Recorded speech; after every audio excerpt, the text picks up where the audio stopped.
Bismillahirrahmanirrahim. Assalamualaikum warahmatullahi wabarakatuh. Sahabat vokasi dimanapun Anda berada, hari ini kita ketemu kembali dalam ngopi vokasi, yaitu ngobrol pintar tentang kevokasian dan kewirausahaan. Dan hari ini sengaja kami panggil sahabat saya.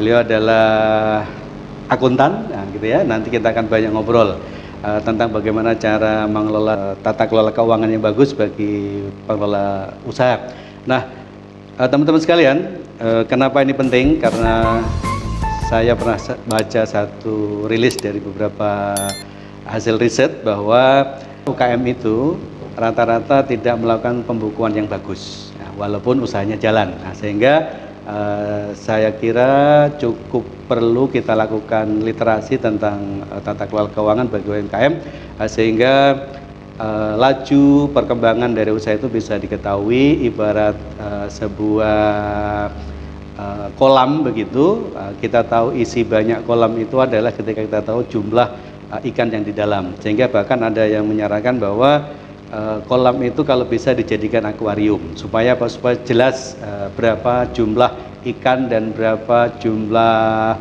bukan ikan di dalam akuarium itu, gitu ya. Oleh karena itu Ibu, di teman-teman sekalian, di samping saya sudah hadir sahabat saya yang seorang akuntan. Nanti kita akan banyak berdiskusi. Mungkin teman-teman juga yang punya permasalahan nanti bisa juga DM langsung di IG Ruang Oase atau di Inspire Brand Channel, sehingga nanti bisa kita lakukan satu pembinaan-pembinaan bagaimana supaya UKM yang kita kelola sama-sama ini bisa berkembang dengan baik. Dan di studio ini juga ada beberapa orang, yaitu ada mahasiswa dari Stay Amkop Makassar yang saat ini sedang melakukan internship di Pluit KWKM Sulawesi Selatan, sehingga nanti teman-teman juga dari Stay Amkop ini juga bisa memberikan satu, mungkin ada pertanyaan, mungkin ada juga kasus-kasus yang pernah ditemui di pelaku usaha, nanti bisa kita sharing sama-sama. Baik, langsung saja saya sapa sahabat saya. Assalamualaikum Ibu. Waalaikumsalam Pak Ali. Oke. Apa kabar? Luar biasa, alhamdulillah. Sehat-sehat Bu ya? Alhamdulillah. Oke Bu, lama enggak jumpa sama Ibu ini. Iya. Nama lengkapnya Ibu Dr. Ratna Sari. Iya benar, masih tetap sama. Masih sama ya? Ratna Sari. Ratna Sari. Panggilan akrabnya Ibu? Ibu Ratna. Ibu Ratna ya, iya. Oke. Beliau ini saya harinya di Kampus Universitas Muslim Indonesia. Kampus Universitas Muslim Indonesia. Tepatnya di Fakultas Ekonomi dan Bisnis. Ekonomi dan Bisnis. Ya, cocok sekali hadir di pagi hari ini untuk bincang-bincang tentang ngitung duit ya. Iya, kurang lebih seperti itu Pak. Ya. Karena kadang Ibu sering kita lihat Bu ya, pencatatannya itu gini. Biasa saya coba, saya sering juga ketemu dengan beberapa UMKM itu, ketika saya tanya, ada uangnya enggak? Ada Pak. Iya. Berapa? Nggak tahu gitu. Ya. Jadi kadang begitu. Terus jualannya laku Pak. Terus uangnya mana? Nggak tahu Pak. Iya, jadi iya. Seringkali teman-teman di pelaku UKM ini selalu merasakan bahwa usahanya ada Bu, tapi tidak ditahu berapa sih keuntungannya, iya, berapa beban-bebannya, itu mereka tidak tahu. Bahkan ada orang yang bilang yang penting jalan dulu Pak. Iya. Nah itu makanya pagi hari ini saya rasa cukup pas ya ketika kami mengundang Ibu untuk berdiskusi, berbagi tentang apa-apa sih yang harus dilakukan ketika kita mengelola bisnis, khususnya untuk bidang keuangannya. Karena kita tahu Bu, di bisnis itu kalau kita coba bedah itu kan ada 3 ya yang penting ya. Yang pertama adalah produknya. Produknya bagus, kemudian setelah ada produk dipasarkan, berarti pemasarannya harus bagus. Nah yang ketiga ini yang akan kita bahas, yaitu nyatet-nyatetnya. Iya benar. Keuangan, khususnya di financial management. Jadi mengelola keuangan juga perlu. Jadi ketiga-tiganya ini kalau tidak sejalan, usaha itu kelihatannya gede, tapi ternyata rapuh di dalam. Jadi tinggal nunggu angin saja. Ada angin sedikit roboh. Langsung habis gitu ya. Nah, oleh karena itu Bu, yang pertama ini yang ingin saya coba ulik dari tata kelola keuangan ini, sebetulnya seberapa penting sih mencatatkah atau mengelola keuangan di UKM ini Bu Ratna? Monggo silakan. Jadi gini Pak, Ya. yang teman-teman UKM harus pahami terlebih dahulu Mhm. bahwa mereka sebenarnya melakukan usaha itu tujuannya untuk apa? Untuk apa? Oh Iya. iya, betul. Karena ketika mereka tujuannya adalah untuk menghasilkan sebuah profit, Profit. itu artinya Mhm. ada sesuatu yang mereka akan harapkan dari situ. Betul. Nah, persoalannya teman-teman kita kadang ketika Mhm. ditanyakan seperti itu kan, Mhm. usaha kamu menghasilkan profit nggak? Ah, Iya, menghasilkan. Menghasilkan, Nah, indikatornya apa? Ah. Barang saya jadi banyak. Iya, Tapi iya, iya. seberapa besar nominalnya? Ah, Itu yang dia nggak tidak tahu. Iya betul ya. Alhasil apa yang terjadi teman-teman UKM, Mhm. kadangkala ketika mereka butuh untuk bantuan permodalan, Mhm. bermitra dengan pihak ketiga, Mhm. ditanya mana laporan keuangannya. Mana laporan keuangannya? Mereka kadang yang kayak bagaimana? Saya nyatat kok. Begitu dilihat catatannya, oh ternyata hanya uang masuk, uang keluar. Ya betul. Nah, ini juga teman-teman sekalian, sobat vokasi yang sering terjadi di pelaku Iya. UKM memang diawali dari uang masuk uang keluar aja Bu Iya ya. betul, Oke, itu aja yang dicatat sehingga ketika dilihat, wah ini enggak standar banget. betul, Begitu dimasukkan juga laporan keuangannya, apalagi kalau mau ke bank ya, Betul. langsung banknya bilang apa? Wah ini enggak bankable. Itu Nah, yang itu harus juga yang didapati akhirnya ya. menjadi Oke. satu persoalan besar untuk teman-teman UKM. Nah, melihat dari situ, maka di sini kita bisa menarik satu kesimpulan bahwa ternyata informasi akuntansi ini sangat penting. Penting ya, sangat penting, Kenapa betul. sangat penting? Karena berdasarkan informasi tersebut bisa diambil berbagai keputusan. Nah, Ya. keputusannya ini tentunya bukan hanya untuk para pelaku UKM itu sendiri, Betul, ya. tapi tentunya bagi pihak eksternal juga. Baik eksternal, Iya. oke. Oh, jadi istilahnya salah satu fungsi pentingnya tata kelola keuangan dicatat dengan baik Iya. adalah tidak hanya untuk mengetahui seberapa besar uang saya, Iya. tapi juga untuk supaya orang lain juga bisa memahami Iya, ya. betul Oh, sekali. oke, Jadi yang betul. dilahirkan itu adalah sebuah informasi keuangan. Informasi keuangan, Nah, informasi informasi keuangan. keuangan tentunya kan bukan hanya UKM yang butuh, Betul ya. tetapi pihak eksternal juga. Pihak Dalam eksternal hal juga, ini, betul. misalnya pihak perbankan, Perbankan, atau LPDB, LPDB, ya seperti betul. itu.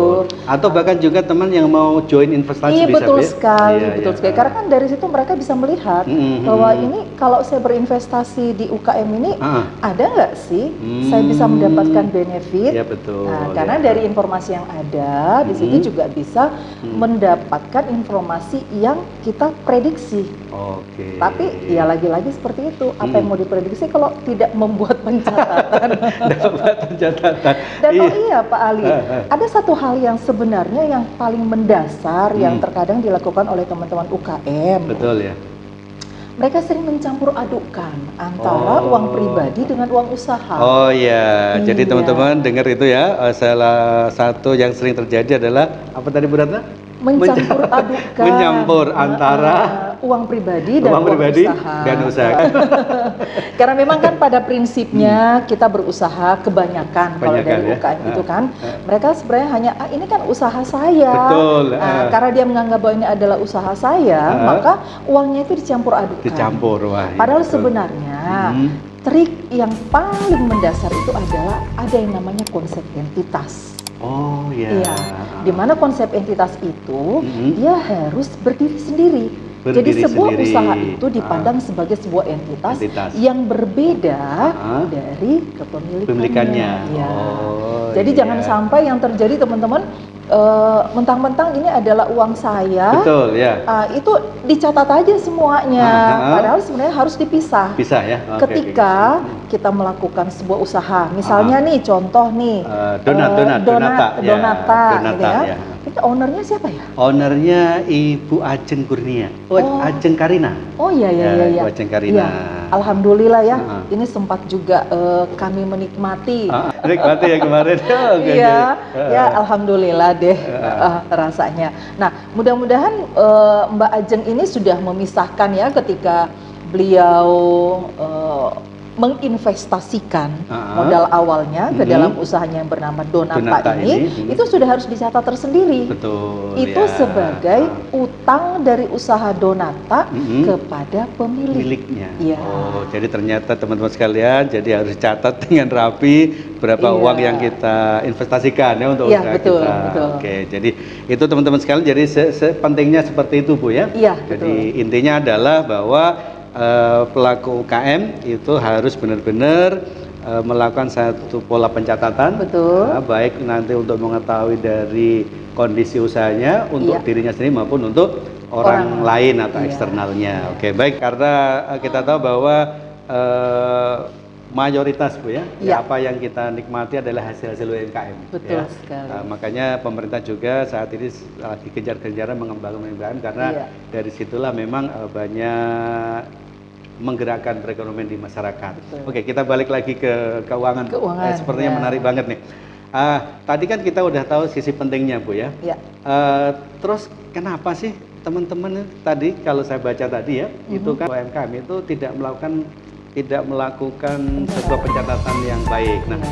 Nah sebetulnya apa susahnya sih Bu? Kalau dilihat dari ribetnya seperti apa, kemudian nanti kalau maunya ribet, oh sepertinya bisa begini, bisa begini, supaya teman-teman juga menganggap bahwa tata kelola keuangan itu tidak sesuatu yang membebani gitu ya. Nah, kalau dilihat dari kesulitannya seperti apa Bu sebetulnya? Sebenarnya kalau saya melihat teman-teman yang UMKM ya, terutama waktu kita sama-sama ya Pak Ali, Roadshow Sulawesi Selatan ya, kita berbagi ilmu dengan teman-teman UMKM yang ada di Sulawesi Selatan. Sepertinya mereka langkah awal itu adalah tidak memahami. Yang pertama adalah mereka nggak memahami bahwa dengan melakukan pencatatan, mereka bisa mendapatkan sebuah informasi itu dulu. Yang kedua, ketika mereka sudah tahu, oh iya, saya akan mendapatkan informasi. Tapi yang membuat mereka stagnan adalah mereka tidak tahu ini saya catatnya harus saya akui sebagai apa. Iya, jadi kadang-kadang semuanya dianggap sebagai biaya. Padahal belum tentu semua biaya. Karena ada kadang-kala yang dikeluarkan itu bukan biaya, tapi itu diakui sebagai aset. Jadi intinya adalah yang kita tekankan bahwa yang pertama memahami dulu ya. Memahami dulu supaya cara mengisikannya tepat. Supaya tidak merasa waduh susah sekali Pak ngelompokin. Sehingga ketika Anda kenapa terjadi susah mengelompokkan karena belum memahami. Oke, jadi teman-teman sekalian memang seringkali kita lihat Ibu di UMKM ini memang selalu yang selalu dilakukan adalah memang tadi ya, mencatat. Oh berarti belum cukup hanya mencatat. Jual. Nah model penjualan itu kan ada dua macam Pak Ali. Kita bisa menjual secara tunai, dan kita bisa menjual secara kredit. Ketika misalnya saya nih menjual Donata, Pak Ali membeli, tapi Pak Ambali itu membelinya dengan cara kredit. Nah di situ muncul penjualan tetapi dengan cara kredit. Sehingga pengakuan di dalam akuntansinya tidak mencatat ada kas masuk. Nah, tapi muncul yang namanya tadi itu papindreng alias piutang. Ini biasa disebut teman-teman Bu, kenapa barang saya habis tapi uangnya nggak ada ya? Iya, kalau seperti itu, sepertinya bukan di situ Pak. Yang sering terjadi adalah kalau itu teman-teman kadang mengambil barangnya dan dia tidak mencatat sebagai penjualan. Karena dia menganggap bahwa ini kan barang saya. Jadi kadang-kadang kalau saking loyaan ya apa ya? Rasa memiliki ya. Saking teman-temannya ada kan, bagi dong kamu punya jualan. Boleh. Nih ambil. Pada saat dia memberikan kepada temannya, kesalahan fatal yang selalu dilakukan teman-teman adalah tidak dicatat. Harusnya itu tetap dicatat sebagai penjualan UMKM-nya. Walaupun nantinya itu adalah sebagai gift untuk temennya. Tapi tetap harus dicatat. Itulah yang terjadi Pak Ali, teman-teman kadang kok saya penjualannya ada terus, tapi kok barang saya habis ya. Uangnya ada. Uangnya nggak ada. Itu yang sering terjadi ya. Atau kadang-kadang ditanya gini, menghasilkan keuntungan nggak ada gitu. Berapa banyak? Aduh, kalau itu saya nggak tahu. Jadi teman-teman sekalian UKM yang merasa tersinggung silahkan ya. Maafkan ya kalau tersinggung ya. Tapi tersinggung bagus kok. Bagus ya. Jadi intinya adalah ketika melihat bahwa usahanya itu lancar gitu ya. Artinya produksi laku semua. Tapi uangnya nggak ada. Ternyata ketika ada temannya datang disuguhi dan dicatat. Atau yang kedua tadi Bu Ratna ketika dibeli secara kredit nggak dicatat juga atau lupa biasa ya. Kan biasa begitu juga. Karena dia pikir itu bukan uang masuk. Uang masuk padahal ada di ruang di kelompok penagihan istilahnya, iya, harusnya masuk di situ. Dan juga dia tidak bisa memastikan cara menagihnya ini kapan. Itu kan biasa juga harus diketahui. Oh, ternyata harus itu ya. Iya. Padahal seharusnya Pak Ali kalau misalnya pada saat terjadi transaksi penjualan kredit itu kan dicatatnya sebagai piutang, mereka tuh jadi tahu apakah sumber modal mereka itu berasalnya dari utang atau tidak. Utang atau Nah, tidak. kalau misalnya sumber modalnya itu dari utang, itu harus hati-hati. Jangan sampai kebanyakan mereka melakukan penjualan sistem kredit. Kenapa, kan, Bu? Ya, kan ada beban ada ya? beban kan, ada beban utang itu harus diperhitungkan juga. Jadi walaupun memang harus melakukan penjualan kredit, tetapi harus ada strategi pemasarannya di situ, ada strategi penjualan. Bagaimana melakukan strategi kalau laporan keuangannya tidak ada. Nah, berarti kan itu termasuk salah satu kegunaan. Harus ada laporan keuangan. Oke, jadi teman-teman sobat vokasi dan pelaku UMKM catat, simak betul apa yang disampaikan oleh Ibu Ratna bahwa laporan keuangan itu harus dicatat ya. Maksudnya harus dilakukan. Mudah ya? Mudah asalkan kalau ditahu ya. Makanya jangan pernah berhenti untuk selalu mencari informasi ya. Karena sekarang untuk mendapat informasi tentang apapun itu bisa sangat mudah dapat ya. Nah, kemudian gini Bu, ada biasa gini, ini mungkin klasik juga. Kenapa kamu tidak mau nyatat laporan keuangan? Nanti Pak deh kalau sudah besar. Baru saya coba catat-catat. Nah, itu kan saya biasa gini, saya kasih contoh ke pelaku KM, berarti Bapak Ibu ini sama dengan orang yang mau diet. Tapi kenapa nggak mau diet? Nanti deh kalau sudah kurus saya mau diet. Nah gitu ya, intinya adalah dia menunggu satu kondisi yang menunggu bagus, baru dia lakukan untuk pencatatan. Nah, langkah seperti itu ditolerir atau diperbolehkan atau tidak, Bu? Sebenarnya itu tidak benar, Pak. Tidak benar ya? Karena kenapa? Harus dipahami dulu. Tadi kembali kepada konsep yang sudah saya jelaskan pada sesi sebelumnya ya, bahwa ada yang namanya kan konsep entitas. Jadi ketika misalnya saya jualan Bu siapa tadi? Bu Ajeng. Bu Ajeng ini kan melakukan usaha donata. Jadi ketika Bu Ajeng menyisihkan dananya, ini untuk usaha saya donata. Di situ sudah harus dilakukan pencatatan. Itulah yang namanya pencatatan awal. Dan saat itu langsung lahir laporan keuangan yang namanya neraca. Kalau berdasarkan SAK EMKM. Kalau yang di luaran sana perusahaannya sudah agak besar itu namanya laporan posisi keuangan. Sama saja. Nah, di situ langsung memberikan informasi. Informasinya adalah apa? Bahwa donata mendapatkan modal awal dari pemilik yang bernama Ajeng, sehingga dia catat di sisi ekuitas, dan modal itu dimasukkan ke usaha donata dalam bentuk uang tunai. Nah, uang tunai inilah yang dikelola oleh Bu Ajeng, dipakailah untuk membeli bahan baku menjadi donat. Jadi teman-teman sekalian, jadi tadi yang saya gambarkan tadi itu jangan diikuti. Jadi jangan nunggu bagus dulu baru melakukan pencatatan keuangan.